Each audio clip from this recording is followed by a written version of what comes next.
Hello everyone, welcome back to my channel. কেমন আছেন আপনারা? আশা করছি খুব ভালো আছেন। আমি অনেক ভালো আছি। তো আজকের আমি চলে এসেছি আমার বাড়িতে, আর এটা হচ্ছে সেই আমার পুরানো ঘর। দেখতেই পাচ্ছ, এখানে এসেছি আমি এই কিছুক্ষণ হলে, এখনও ড্রেস চেঞ্জ করিনি। হঠাৎ করে আসা হয়ে গিয়েছে। তো বাড়িতে এসে কেমনটা কাটছে সবটা শেয়ার করবো আপনাদেরকে, সবাই দেখতে থাকবেন। এখন এই মাত্র এসেছি। আর এই যে আমার বোন, মাই সিস্টার, এই যে আমার brother. Hello brother, hello brother, এদিকে দেখাও, খেতে ব্যস্ত। এদিকে এইদিকে খেতে ব্যস্ত, হাই করে দাও, বলো হাই।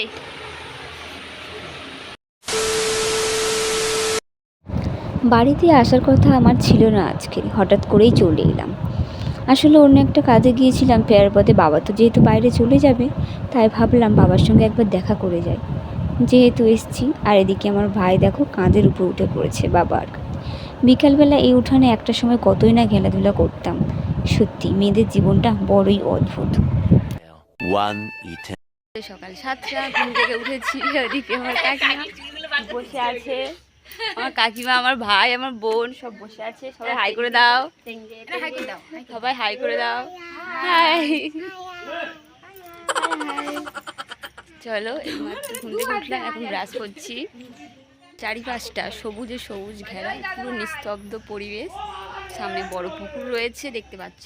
এটা যদিও আমাদের না, মানে আমাদের ভাগের রয়েছে। খুব সুন্দর, এক কথায় পরিবেশটা অসাধারণ লাগে। আর ব্যাক ক্যামেরা তোমাদের দেখাই, দাঁড়াও। যে সবুজে ঘেরা পরিবেশ, আর বাড়িটা পুরো একদম নিস্তব্ধ জায়গার মতো। চলো মুখটা ধুয়ে নিয়ে আমি, আর মা ওদিকে শাক কাটছে। শাক, এরা দুজনে কি করছে দেখি। না, ও তো দিদিমা হয়, ও তো ইয়ার্কি মারবে। কিছু বলো, কিছু বলো। আমার নাকে ঠিক নেই। সকালে ফ্রেশ হয়ে একটু দুধ চা বানালাম আমি। দুধ চা আর টোস্ট নিয়ে এসেছিলাম। এখন দুই বোনে সকালের ব্রেকফাস্টটা এইভাবেই সারলাম। চাটা আমার বরাবরই খুব ভালো লাগে, তবে সেটা খুবই সকালে হলে ভালো লাগে। খুব একটা নেশা নয়, তবে চাটা আমার খুব ভালো লাগে। বৃষ্টি, একই বৃষ্টি করে ঝিরি ঝিরি, ঝড়ে ঝড়ে, ঝড়ে ঝড়ে, ঝড়ে ঝড়ে না।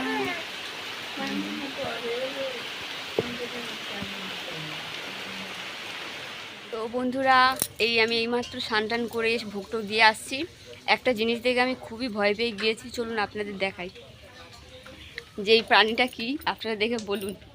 যে এগুলো সব সম্পত্তি, আর এই যে মুখটা দেখুন, দেখুন আপনারা, দেখি টাকা দিকে, আমার দিকে দেখা, দেখুন এর অবস্থা কাণ্ডটা দেখুন। পুরো মাথা থেকে পা পর্যন্ত পুরো এঁকেছে ওর নিজেকে। কি করছিস? টাকা আমার দিকে, টাকা আমার দিকে, টাকা আমার দিকে, লুক অ্যাট মি। দেখলেন তো কি কাণ্ড কারখানা করেছে, খুব বদমাই, বাড়িতে থাকলে এই করে। তো চলুন, আমি এখন রান্নাঘরের দিকে যাচ্ছি। আমার মা রান্না করছে, বসে বসে ওখানে তরকারি টেস্ট করতে হবে। এই যে চলে এসছে আমাদের রান্নাঘরে, মা ওদিকে রান্না করছে, বোনও রান্না করছে, আমি এই টেস্ট করবো বলে চলে এসেছি। গরম তরকারি এইভাবে টেস্ট করতে কার না ভালো লাগে বলুন তো? আচ্ছা, আপনাদেরও কি ভালো লাগে? তাহলে কমেন্ট সেকশানে অবশ্যই লিখতে ভুলবেন না। আমার না খুবই ভালো লাগে জানেন। এই যে মা রান্না করতো, আমরা দুই বোনে বাটি নিয়ে বসে থাকতাম, যে কখন তরকারি বলবে মা যে নেই এবার টেস্ট করে দেখ কেমন হয়েছে। সত্যি কথা বলতে আমার ভাত পাতে অতটা ভালো লাগে না তরকারি, কিন্তু শুধু শুধু খেতে দারুণ লাগে। ভাত পাতে খুব একটা খেতেও পারি না, কিন্তু টেস্ট করতে দিলে আমি তখন বসে বসে যেন এক কড়াই তরকারি খেয়ে নেবো। আর যদি হয় সেটা চিকেন, বলা বাহুল্য, খুবই সুন্দর লাগে। চলুন ততক্ষণ আমি খেয়ে নিই তাহলে। A few moments. চলে যাচ্ছি কাকিমা, টাটা।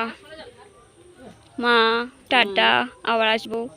ভাই টাটা, চলেছি, আমি চলেছি। হ্যাঁ ঠিক আছে, আমি চলে যাচ্ছি, আসবো না। গাইস, এই বাড়ি আমরা রেডি হয়েছি, এখন করে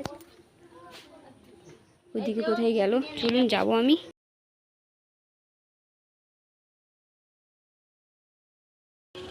তো গাইস, আমি এই যে চলে যাচ্ছি, আমাকে সব আগে দিতে এসছে মা, বোন, আর এই যে আমার ভাই। মোবাইলে মাসি প্রিয়াঙ্কা ভিডিও করে দেখছি, আমার হাজবেন্ড আসছে। না না, ওই এমনি লাইনে অন্য ভিডিও। আচ্ছা।